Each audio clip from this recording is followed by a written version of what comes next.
ओम नमो भगवते वासुदेवाय। ओम नमो भगवते वासुदेवाय। ओम नमो भगवते वासुदेवाय।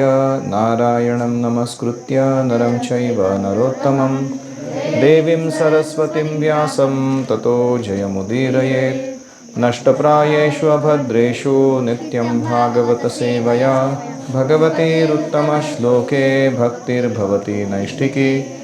कृष्णाय वासुदेवाय देवकीनन्दनाय च नन्दगोपकुमाराय गोविन्दाय नमो नमः।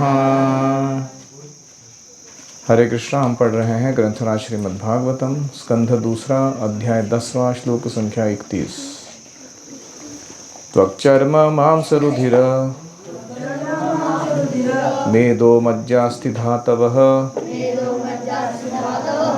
भूम्यप तेजः मया सप्त प्राणो व्योमाम्बुवायुभिः त्वचा चर्म मांस रक्त मेदा मज्जा अस्थि। शरीर के ये 7 तत्व पृथ्वी जल तथा अग्नि से बने हैं, जबकि प्राण की उत्पत्ति आकाश जल और वायु से हुई है।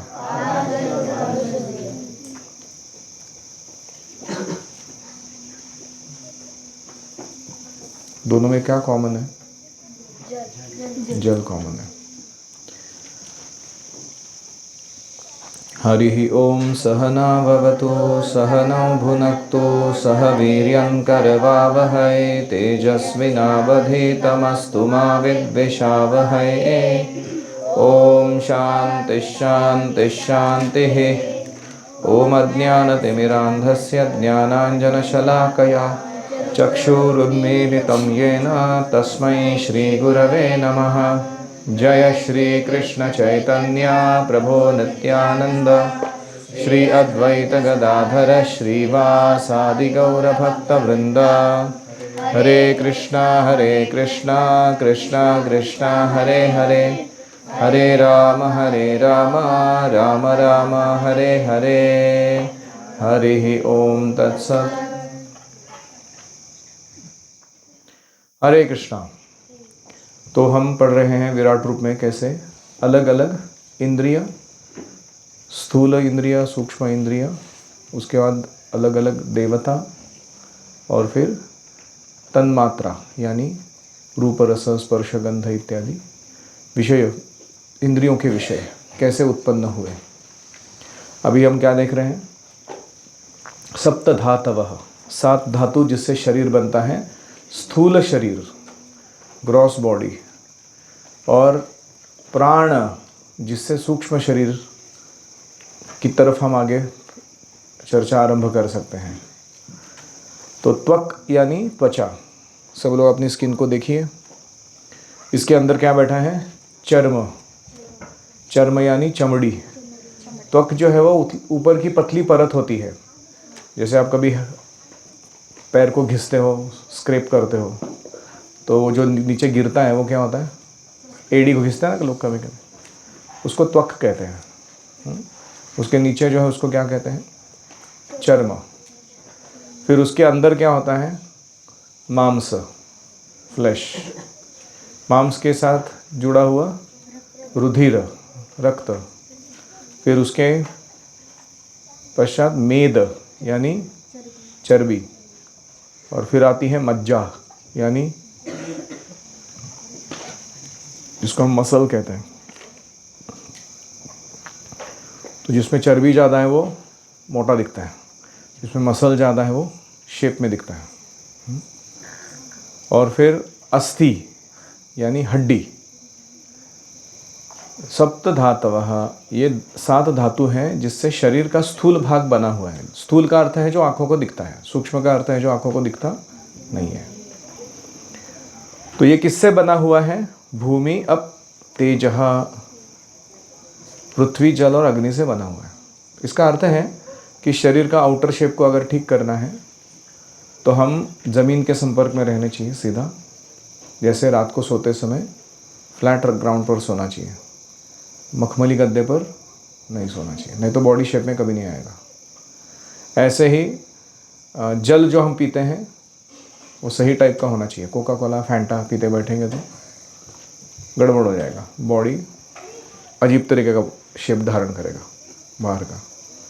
ऐसे ही अग्नि यानी हमारा पचन शक्ति बहुत अच्छा होना चाहिए और हमारा सूरज के साथ, सूर्य प्रकाश के साथ सीधा संपर्क रहना चाहिए दिन में कुछ समय, तभी हमारा बाह्य शरीर जो है वो स्वस्थ और सुडौल लगता है। अभी प्राण जो है, शरीर के अंदर जो प्राण है वो किससे बना है? आकाश, जल और वायु से बना हुआ है।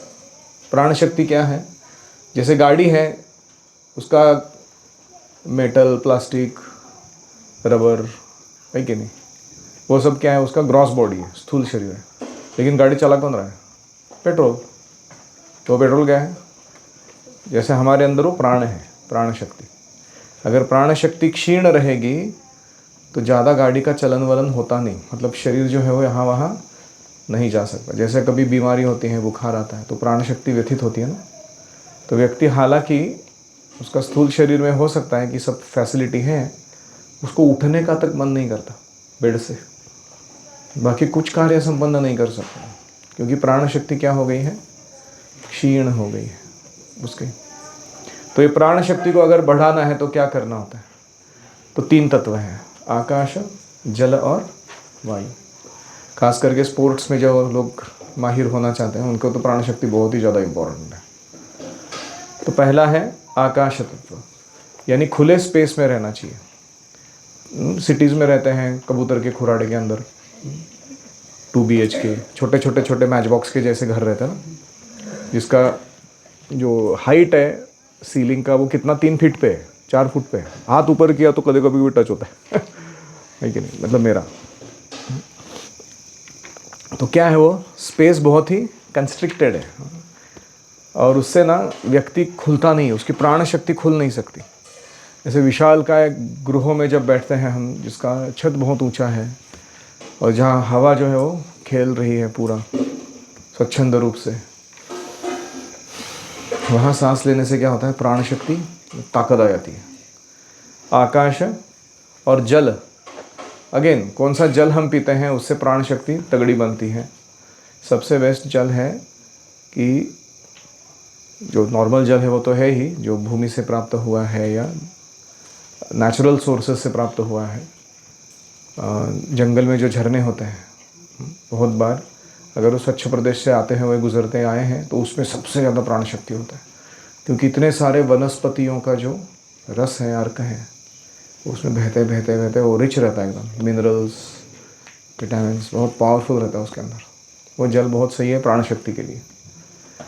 और अगर प्यास लगती है, पानी नहीं बहुत देर से पिया है, तो क्या होता है? प्राण तकलीफ में आ जाता है, उसको कुछ अच्छा नहीं लगता।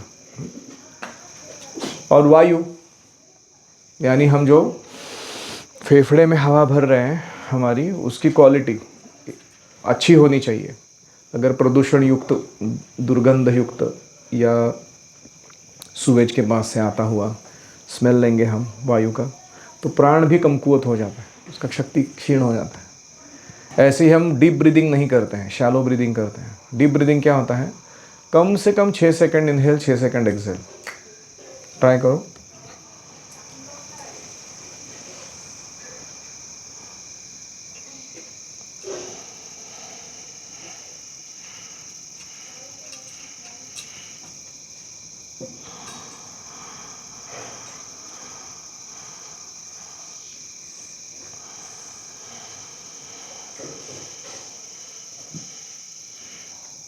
Minimum 6, you can make it 8 और 10।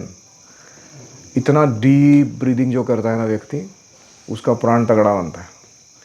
लेकिन हम जो सांस लेते रहते हैं 2 सेकंड की, 3 सेकंड की, छोटी वाली, बैठे बैठे, उससे प्राण सबल नहीं होता। तो इसलिए प्राणायाम बहुत ज़रूरी है। आसन का जितना महत्व है योग साधना में, उतना ही और उससे कहीं ज़्यादा प्राण आयाम करने का महत्व है। तो जो 5-6 प्रकार के जो प्राणायाम आपने सीखे हैं, अगर आप रोज़ वो 20-25 मिनट तक करते हो, आपका शरीर में अंदर ही अंदर सब सूक्ष्म जो बदल है वो इतने तगड़े हो जाते हैं कि शरीर में बड़ा चुस्त दुरुस्त हो, प्राण शक्ति आ जाता है। इसलिए वायु बहुत महत्वपूर्ण है। तो HVAC ऐसे आर्किटेक्चर में कॉन्सेप्ट है कि ऐसे जगह पे रहना चाहिए जहाँ हाई HVAC है, कि स्पेस खुला है, वायु जल और अग्नि का संपर्क बिना प्रदूषण का है। जो अन्न हम खा रहे हैं, अभी देखो वाटर जो बॉडी के अंदर जाता है ना, 2 टाइप का वाटर होता है। एक होता है जो वाटर जिसमें प्राण शक्ति ही नहीं है, बिस्लरी बॉटल से पिया हुआ, या कभी कभी ओवर आरओ किया हुआ। आरओ पता ना, रिवर्स ऑस्मोसिस, अब सब लोग पी रहे हो पानी। तो वो ज़्यादा पीने से क्या होता है, उसमें से बहुत सारे मिनरल्स या खनिज घटक हटाए गए रहते हैं, तो उससे कुछ ज़्यादा शरीर में पानी का फ़ायदा नहीं पहुंचता। वो जैसे ही अंदर आता है वो किडनी से बाहर भी फेंक दिया जाता है उसको, क्योंकि उसमें से ग्रहण करने लायक ज़्यादा कुछ था नहीं उस पानी में से। लेकिन जो नेचुरल वाटर होता है वो पीने से शरीर के जो अलग अलग पेशियां हैं उन तक वो पानी पहुंचता है, सेल्यूलर लेवल तक पानी पहुंचता है। और अगर वो ऐसा नहीं पहुंच रहा किसी कारण से आरओ पानी पीने से, तो हमको क्या करना होगा, सैलड्स खाने होंगे। जो सैलड्स होते हैं, बीट रूट, ककड़ी, लेट्यूस, गाजर, कुछ ये करके उसमें जो पानी रहता है ना, नेचुरली ग्रोन ऑर्गेनिक वेजिटेबल्स में, वो पानी जब सैलड खाते हैं तो वो सेल्यूलर लेवल तक जाता है बॉडी में, और उससे शरीर लंबा दीर्घायु वाला हो जाता है। ये दूसरा कोई मार्ग नहीं है इसको करने का, उस तरीके के उस लेवल पे जाके पानी पहुंचाने का। तो इसलिए ये सारे चीज़ें कैसे हमारे शरीर में हैं, लेकिन वो किससे संबंधित है, विराट पुरुष से। हमारा क्या है, माइक्रोकॉस्मोस, छोटा सा प्रदेश क्षेत्र जिस पर हमारा थोड़ा सा कंट्रोल है छोटा सा क्षेत्र, थोड़ा सा कंट्रोल। और विराट पुरुष क्या है, हाँ, सबसे विशालतम, बड़ा से बड़ा जो भी है वो उसका क्षेत्र और पूर्ण नियंत्रण, थोड़ा सा नहीं, सारे जीवों के सारे देह पर नियंत्रण है विराट रूप के माध्यम से। तो दोनों में जल बहुत महत्वपूर्ण है, और जल का बहुत ही ज़्यादा महत्व है शरीर के लिए स्थूल रूप से, और मन या प्राण शक्ति के लिए सूक्ष्म रूप से। जल का बहुत सीधा असर होता है। पानी हाथ से देते समय, नमक देते समय हमें बहुत सावधान रहना चाहिए। हमारी जो चेतना है वो उसमें उतर कर दूसरे व्यक्ति में जाती है, इतना उसका पावर रहता है इन चीज़ों का। तो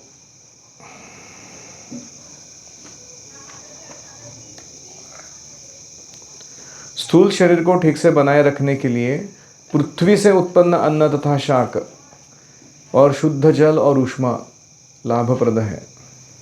आजकल हाइड्रोपोनिक्स आ गए हैं, लोगों पृथ्वी से संपर्क ही तोड़ दिए वो वनस्पतियों का। कुछ आर्टिफिशियल ऐसे भूसा वगैरह डालते हैं, आपने देखा रहेगा वो जहाँ गए थे ना, वो कृषि विज्ञान केंद्र KVK, कौन कौन गए थे उधर? हाँ, तो उधर आपने हाइड्रोपोनिक्स देखा है आपने?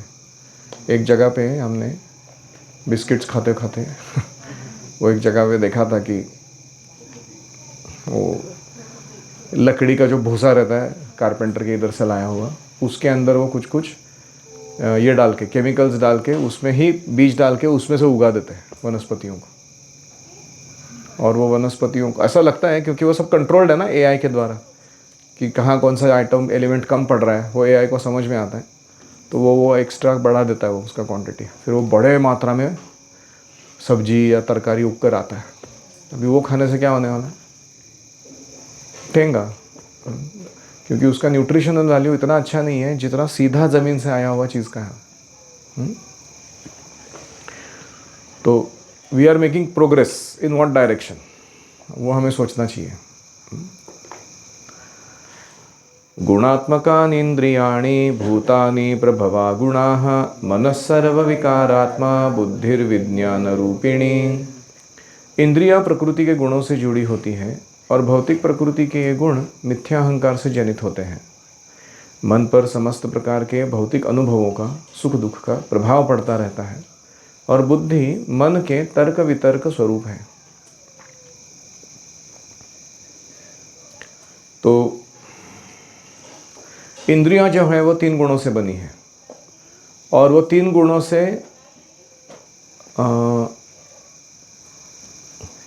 आकर्षित होती रहती है। जैसे आँख को जो आपने ट्रेनिंग दिया है उस तरीके के दृश्यों की तरफ वो आकर्षित होती है। इसका फ़ायदा कौन उठा रहा है? अल्गोरिदम्स, यूट्यूब का अल्गोरिदम, इंस्टाग्राम का अल्गोरिदम। वो क्या करता है, आप किस किस टाइप की वीडियो देखते हो वो आपके सारा ट्रैक रखता है। वो कि इस व्यक्ति ने इस साल में सोच लो कि 30,000 वीडियोस देखे, दिन के 100 देखे अंदर से। तो वो अल्गोरिदम क्या करता है, आपने जो जो चुनाव किया था इससे आपके पसंद की चीज़ों को भांप लेता है। क्रिकेट पसंद है, टेक्नोलॉजी पसंद है, या राजनीति पसंद है, पॉलिटिक्स में इंटरेस्ट है, तो फिर उसके अल्गोरिदम क्या करते हैं, उसी टाइप के वीडियोस को आपके पास थ्रो करने लगते हैं बार बार, ताकि आप उसको छोड़ के प्लेटफॉर्म को कहीं जाओ ही मत। तो आपको लगता है अरे हर एक वीडियो जो मेरे सामने अभी आ रहा है वो मेरे पसंद का है उसके भी ऊपर क्लिक करके देखना है, उसके ऊपर भी क्लिक करके देखना है। तो ये जो अल्गोरिदम्स कर रहे हैं यही काम माया शक्ति करती है। हमारी इंद्रियों से हम जिन जिन चीज़ों को बार बार एंजॉय करने का प्रयास किए हैं वो माया शक्ति के पास सारा डेटा रहता है उसका, और उसके अनुरूप अलग अलग व्यक्ति, वस्तु, परिस्थितियाँ हमारे सामने पुनः पुनः लाती रहती है। आप समझ रहे हैं? तो इंद्रियां प्रकृति के गुणों से जुड़ी हैं और भौतिक प्रकृति वो किससे जुड़ी है? वही जीव के मिथ्या अहंकार से जुड़ी है। हालांकि यहाँ विराट रूप का मिथ्या अहंकार का वर्णन चल रहा है। तो उसके कारण वो गुण एक्टिवेटेड रहते हैं। जितना ज़्यादा मिथ्या अहंकार उतना ज़्यादा गुणों का प्रभाव, जितना सत्य अहंकार कि मैं दास हूँ, मैं बॉस नहीं हूँ, उतना ज़्यादा कम गुणों का प्रभाव उस व्यक्ति पर होता है। तो इंद्रियां हैं, मन है, बुद्धि है, अहंकार है, इनका परस्पर संचालन कैसे हो रहा है वो वर्णन यहाँ पर चल रहा है। अभी मन का क्या? मन पर समस्त प्रकार के भौतिक अनुभवों का, सुख दुख का प्रभाव पड़ता है। मन is like a memory disk. आपने जो इंप्रेशंस जनरेट किए हैं, जिस जिस इनपुट आउटपुट डिवाइसेस को उपयोग करके आपने जो जो इनपुट आउटपुट निकाला है उसका ही छवि उसमें स्टोर रहता है मन के अंदर। और वो मन क्या करता है, उस जो स्टोर्ड डेटा है संस्कारों का, उसके अनुसार I like I don't like decide करता रहता है। ये मुझे पसंद है, ये मुझे पसंद नहीं है। जैसे कुछ लोगों को लेमन राइस पसंद है, किसको पसंद है, किसको पसंद नहीं है। लेमन राइस क्या अजीब चीज़ है यार, क्यों खिला रहे हैं? देखो, तो तुमको अभी इसका आश्चर्य हो रहा है ना इन लोगों का, how can you not like lemon rice man ऐसे लोग पूछते हैं लेकिन जैसे नॉर्थ इंडियन लोग जब साउथ इंडिया जाते हैं उनको चपाती नहीं मिलती, गेहूँ नहीं मिलता, बड़े परेशान हो जाते हैं। और साउथ इंडियन लोग जब नॉर्थ इंडिया आते तो उनको राइस नहीं मिलता या इडली डोसा नहीं मिलता, वो बड़े परेशान हो जाते हैं। अब ये I like I don't like किसने डिसाइड किया? उस प्रदेश में रह के वही अन्न बार बार खा खा के तुम्हारे संस्कार ऐसे बन चुके हैं कि तुम ये मान चुके हो कि अभी मुझे पसंद ही नहीं है बिल्कुल। तो भौतिक अनुभवों का, सुख दुख का प्रभाव मन पर पड़ता रहता है। और बुद्धि क्या करती है? मन प्रपोजल दे रहा है, I like I don't like, उसके बारे में तर्क वितर्क करती है। आपने देखा अंदर एक इंटरनल डायलॉग चलता रहता है, ये करना है कि नहीं करना है उसके बारे में। आजकल गोपीनाथ के मन में बहुत ज़्यादा चल रहा हो, कॉन्स्टेंटली उसको प्रश्न आते रहते हैं, खुद ही सुलझाता रहता है उसको। फिर वो जो सुलझाता है उसके ऊपर प्रश्न आते हैं उसके कि ये क्या चाहिए। तो ये जो है उसको कहते हैं तर्क वितर्क। तर्क वितर्क करने में बुद्धि बड़ा रमण करती है, लेकिन प्रॉब्लम क्या है, वो तर्क वितर्क किस पर आधारित है? मन के संस्कारों पर। मन के संस्कार किस पर आधारित है? इंद्रियों की इनपुट आउटपुट इंटरैक्ट, मतलब जो उन्होंने संस्कार अनुभव जमा किए थे उसके ऊपर। और ये किस पर आधारित है? तीन गुणों पर, और तीन गुण जो है वो कंटिन्यूसली चेंज हो रहे हैं। हाँ, उनका कोई फिक्सिटी नहीं है। तो तुम्हारे तर्क वितर्क का कहाँ से फिक्सिटी होने वाला है? वो कभी शमन ही नहीं होने वाला, वो हमेशा एजिटेटेड मोड में ही रहने वाला है। और इसलिए बुद्धिमान मनुष्य सोचता है कि ध्याने प्रयासो मुदपास्य, ये ध्यान के द्वारा नहीं समझा जा सकता चीज़ों को। नमंत एव, भगवान की वार्ता को सत्पुरुषों से सुनने में नम्रतापूर्वक लग जाना चाहिए, सब कुछ समझ में आने लगेगा। क्या तर्क वितर्क करने वो भी समझ में आएगा। That's called philosophical speculation. कौन से संस्कार बनाए रखने हैं और कौन से त्यागने हैं वो भी समझ में आएगा मन को। और इंद्रियों से कौन से कार्य करने हैं भोग को छोड़कर सेवा के, वो भी समझ में आने लगेगा।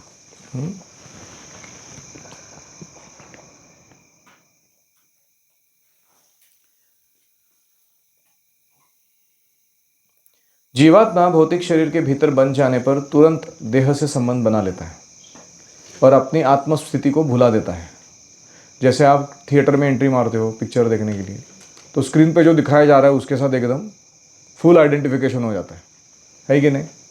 कुछ 3 घंटे के लिए लोग, आदमी सब खुद को ही भूल जाते हैं। वो लोग, मैं कौन हूँ उसको ही नहीं मालूम, वो बस उधर ही लगा हुआ है, क्या चल रहा है उसके साथ। ऐसे ही माया हमको पिक्चर दिखा रही है, 3 गुणों से बना हुआ, 3 कलर प्राइमरी, और हम उसको देखने में इतने मशगूल हैं कि हमको कुछ सुध नहीं है हम है कौन उसके बारे में।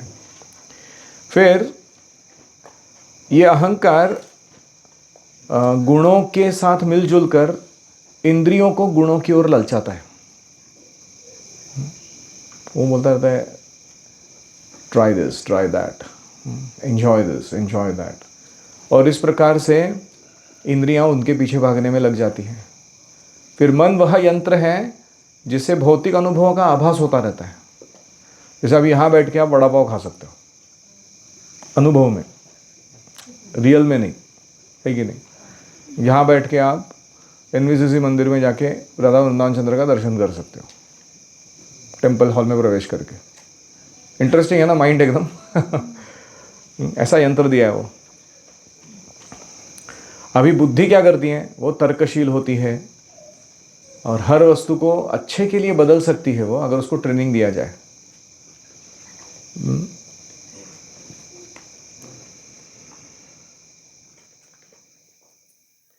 तो इसलिए सत्संगत्वे निस्संगत्वम, निस्संगत्वे निर्मोहत्वम, निर्मोहत्वे निश्चलतत्वम, निश्चलतत्वे जीवन मुक्ति ही, है कि नहीं? सत्संग करने से क्या होगा? निस्संग, 3 गुणों पे हमारा आकर्षण हट जाएगा। हम बोलेंगे इसमें कुछ मज़ा नहीं है। हमारा आकर्षण सच्चिदानंद चीज़ों की तरफ जाएगा। तो सत्संगत्वे निस्संगत्व, निस्संगत्वे निर्मोहत्व, मोह नहीं होगा, इल्यूजन में नहीं फंसेंगे हम लोग फालतू के। निर्मोहत्वे निश्चल तत्वम, कृष्ण कॉन्शियसनेस प्रैक्टिस करने में एकदम स्टेडी हो जाएंगे, दृढ़ता से लगेंगे, कोई हमको निष्ठा को हिला नहीं पाएगा हमारी। और निश्चल तत्वे जीवन मुक्ति ही, यानी इसी जन्म में इस शरीर में रहते हुए हम मुक्तावस्था का अनुभव कर सकते हैं। भौतिक जगत में रहते हुए we are almost like a liberated soul. हम ऑलमोस्ट क्यों बोल रहे हैं? क्योंकि अभी भी भौतिक देह है, वो पूरा नहीं नष्ट हुआ है और वो बस वेट ही कर रहा है मृत्यु का। जैसे ही मृत्यु आएगी, जैसे नारद मुनि कहते हैं, like lightning flash, lightning and the light happens together. ऐसे ही जैसे ही प्रलय हुआ, मेरा शरीर छूट गया, वैसे ही मेरा आध्यात्मिक शरीर प्रकट हुआ तुरंत। ऐसे हमें अनुभव होगा। अभी यहाँ पर यह वर्णन पूरा हो रहा है। एतद् भगवतो रूपम स्थूलन्ते व्याहृतं मया मय्याधिभिश्चार वर्णे अष्टभि बहिरावृतम। इस तरह भगवान का बाह्य रूप अन्य लोगों की तरह स्थूल रूपों से घिरा हुआ है, जिनका वर्णन मैं तुमसे पहले ही कर चुका हूँ। तो पृथ्वी जल अग्नि वायु आकाश मन बुद्धि अहंकार, ये 8 तत्व हैं जिनसे भगवान का स्थूल रूप उनके सूक्ष्म रूप को घेर कर रखा है। विराट रूप में स्थूल और सूक्ष्म दोनों हैं, और वो इस प्रकार से विद्यमान है। जैसे सूर्य के चारों ओर बादलों का आवरण होता है, वैसे ही ये सारे जो तत्व हैं, ये एक विशिष्ट आकृति या विराट का शरीर बना देते हैं। सूर्य बादलों को निर्माण करता है, लेकिन वो बादलों से आच्छादित नहीं होता। हमारी विजन बंद हो जाती है सूर्य को देखने की, लेकिन क्या बादल सही में सूर्य को ढक देते हैं? सूर्य कितना विशाल है, एक तो लाखों किलोमीटर दूर स्थित है। हाँ, ये बादल उधर पहुंच भी नहीं सकते उसको ढकने के लिए। ऐसे ही भगवान अपने इस विराट सृष्टि के कारण ढके हुए लगते हैं। किसके लिए? हमारी दृष्टि के लिए। लेकिन भगवान कभी उसके नियंत्रण में नहीं आते हैं। जिनको दिव्य दृष्टि प्राप्त हो जाती है, वो इस आवरण को हटाकर माया के स्वयं भगवान को इसके पीछे बैठा हुआ देख सकते हैं। हाँ, behind the frowning face of Maya is the smiling face of Krishna. Frowning मतलब गुस्से वाला माया का चेहरा है ना, भोग करना है तेरे को, बताती हूँ तेरे को, दंड दे रही है उसको, तो वो फ्राउनिंग फेस है उसका। और उसके पीछे कौन है माया के? वो कृष्ण बैठे हैं, वो स्मित कर रहे हैं। वो हमारे परेशानी को देखकर ट्रेजिक कॉमेडी का अनुभव कर रहे हो। ट्रेजेडी कॉमेडी टुगेदर चल रहा है इधर। तो इसलिए हमें जीवन के अच्छे बुरे या उतार चढ़ाव के बीच वो कृष्ण जो है उसके पीछे बैठे हुए, जो हो रहा है हमारे जीवन में, कभी कभी कभी सम्मान मिल रहा है, अपमान मिल रहा है, मित्रों से अनुमोदन मिल रहा है, कभी घृणा मिल रही है, वो सब के पीछे कृष्ण बैठे, वो देखने आना चाहिए। अभी ये कैसे होता है कि अल्पज्ञानी पुरुष विराट रूप का भौतिक आवरण स्वीकार तो कर लेता है, वो नेचुरलिस्ट बन जाता है, लेकिन वो भगवान तक नहीं पहुंच पाता। ये कैसे होता है, वो अगले श्लोक से हम देखेंगे। एनी कमेंट्स और क्वेश्चंस?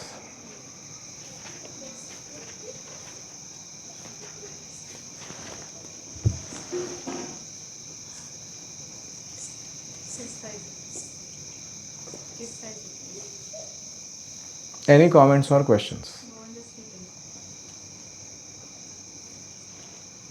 अगर हम माया को डिफीट करेंगे तो हम भगवान का ये स्माइलिंग फेस।